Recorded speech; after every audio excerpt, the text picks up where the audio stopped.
Halo semuanya, kembali lagi di channel Raja Galba ya. Nah, di video kali ini saya ingin membahas tentang tanggapan dari Kang Ridwan Kamil tentang daerah Jawa Barat atau warga Jawa Barat yang menjadi daerah nomor 1 dengan tingkat outstanding pinjol terbesar. Gitu ya. Jadi bagi Anda yang belum tahu, Ridwan Kamil adalah pemimpin di daerah Jawa Barat. Oke, nah, Otoritas Jasa Keuangan atau OJK mencatat masyarakat di Jawa Barat atau Jabar yang menggunakan pinjaman online atau pinjol atau peer-to-peer atau P2P lending menduduki posisi tertinggi di Indonesia. Itu jadi nomor 1 ya, nomor 1 dengan tingkat outstanding pinjol terbanyak itu di daerah Jawa Barat ya, sampai nilainya tembus 13,8 triliun. Waduh, triliun lagi ya, bukan miliar ya, triliun.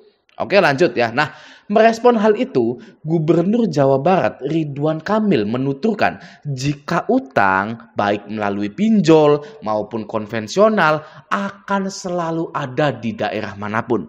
Ya, namun dia mempertanyakan soal jumlah pinjaman yang mencapai triliunan rupiah itu mengkhawatirkan atau tidak. Ya, dia bilang namanya utang selalu ada. Jadi jawabannya utangnya masuk ke batas yang mengkhawatirkan atau tidak.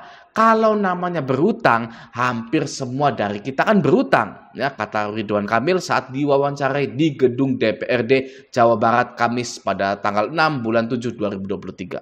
Oke, lanjut. Emil mengungkapkan tidak semua utang yang berasal dari pinjaman online bersifat negatif. Apalagi saat ini banyak aplikasi pinjol yang nyatanya sudah mendapat izin dari OJK.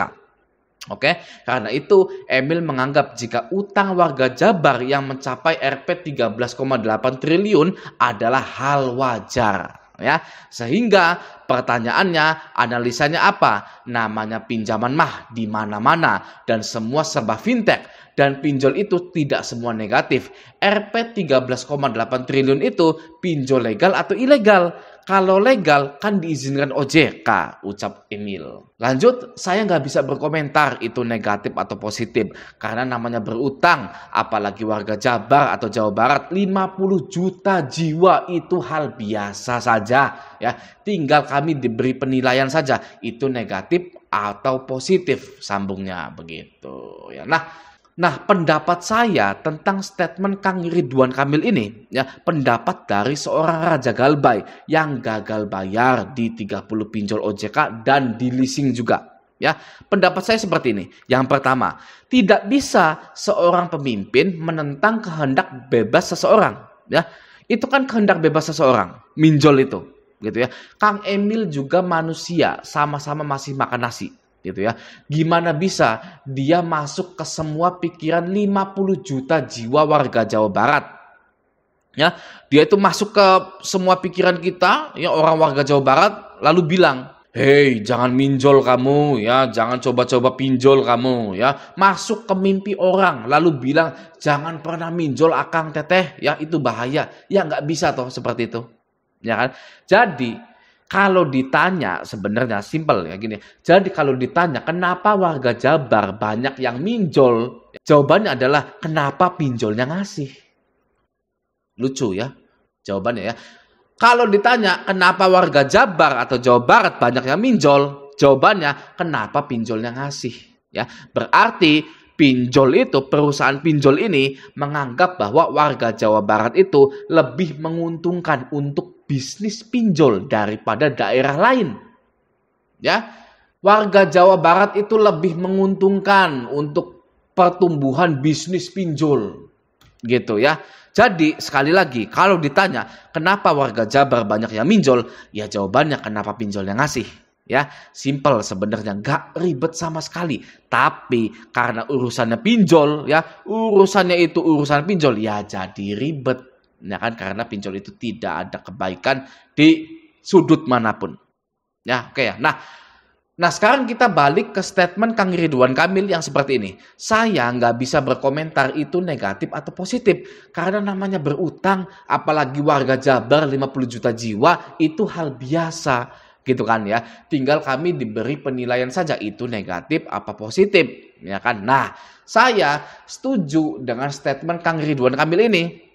Ya, kalau menurut saya ini adalah literasi keuangan yang kita butuhkan. Oke ya, OJK selalu mengatakan literasi keuangan warga Indonesia perlu ditingkatkan, literasinya perlu ditingkatkan ya. Sementara yang disosialisasikannya itu pengetahuan fintech legal dan fintech ilegalnya saja ya. Jangan pinjam di ilegal ya. Bahaya pinjol ilegal dan lain-lain ya. Tapi kurang mensosialisasikan, kurang ya, bukan tidak pernah, tapi kurang mensosialisasikan bahwa hutang di badan pembiayaan itu memiliki resiko gagal bayar dan hal itu adalah hal yang biasa. Hal itu adalah hal yang wajar. Ya. Yang dikasih tahu itu harusnya seperti ini kalimatnya. Anda utang ke pinjol, lalu Anda gagal bayar, itu wajar karena namanya hutang kok. Ya, sama seperti statementnya Kang Ridwan Kamil ini, ya itu hal biasa, gitu ya. Orang, mohon maaf ya, yang mengakhiri hidupnya itu ya karena menganggap hutang pinjol itu adalah hal yang luar biasa sampai dia itu berpikir untuk mengakhiri hidupnya. Oke ya, jadi literasi keuangan atau saya yang salah penafsiran literasi keuangan itu seperti apa gitu. Tapi menurut saya yang paling penting gitu, saya menyuarakan hal yang penting saja ya. Saya ini menyuarakan hal yang penting-pentingnya saja.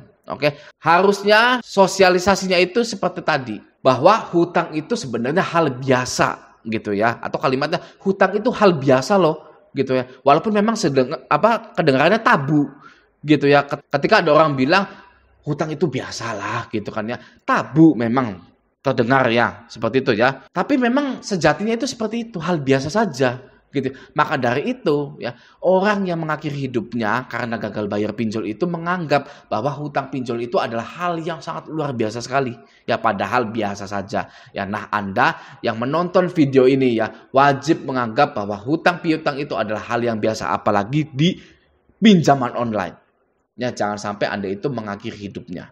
Oke, nah lalu pengetahuan tentang buruknya penagih utang itu yang harus disosialisasikan juga ya.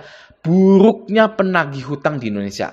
Oke, jika Anda, harusnya kalimatnya seperti ini ya, ditulis di website OJK kayak di mana gitu kan ya. Jika Anda menunggak di pinjol, di leasing ya, maka resiko untuk didatangi debt collector itu pasti ada. Ya, resiko WhatsApp Anda atau telepon atau SMS Anda terkena penagihan debt collector pinjol itu pasti ada. Ya, resiko kontak darurat ditagih itu ada. Ya, kantor tempat bekerja Anda ditelepon dan lain-lain itu ada semua. Ya, nah dan hal itu ya adalah hal biasa bro. Ya, sis bro, hal itu biasa gitu ya. Yang wajib masyarakat Indonesia lakukan adalah mencari solusi dari penagihan itu. Ya, solusinya apa bang? Ya gampang. Ya solusinya bilang nggak kenal kalau kondar atau nomor telepon kantor itu ditagih oleh DC lapangan atau DC pinjol. Bilang saja nggak ada yang namanya ini, nggak ada yang namanya yang bersangkutan di kantor ini. Sudah selesai sebenarnya. Gitu. Oke ya. Lalu hal selanjutnya yang perlu disosialisasikan adalah jangan memaksakan pembayaran dengan cara gali lubang tutup lubang, menjual harta benda. Ya, seperti itu. Harta yang sudah kita punya ya, atau warisan yang kita punya, yang nenek moyang kita itu berikan berupa tanah, berupa hal-hal lain gitu ya, yang lebih worth it gitu ya, itu dijual untuk melunasi hutang pinjol. Aduh, ya, itu sama sekali tidak worth it gitu ya. Jadi harus ada sosialisasi bahwa jangan memaksakan pembayaran dengan cara gali lubang tutup lubang. Jika sudah tidak kuat, maka stop saja di satu itu, ya sudah, jangan pernah gali lubang tutup lubang lagi. Seperti itu. Oke ya, pokoknya banyak sekali lah pengetahuan-pengetahuan yang harus disosialisasikan, gitu ya. Jadi kurang lebih literasi itulah yang tadi saya sampaikan yang perlu ditingkatkan pada masyarakat Indonesia, ya. Jangan sampai memakan korban bundir lagi. Oke, semoga video ini bermanfaat. Sampai jumpa di video selanjutnya.